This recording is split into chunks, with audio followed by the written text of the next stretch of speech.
The transformation of love episode 1. எதிர்பாராத அழைப்பு. திவாகரின் வாழ்க்கை செல்வம் மற்றும் வெற்றியின் சூறாவளியாக இருந்தது. டாக் நிறுவனத்தின் தலைமை நிர்வாக அதிகாரியாக அவர் விரும்பும் அனைத்தையும் அவர் கொண்டிருந்தார்.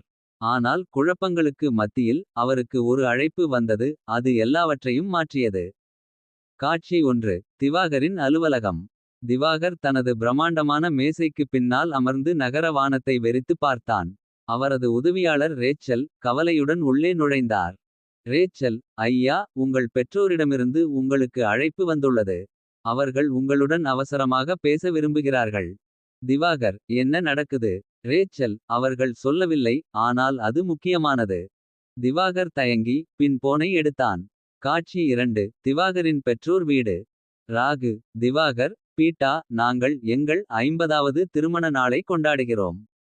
நீங்கள் வீட்டிற்கு வர வேண்டும். திவாகர்,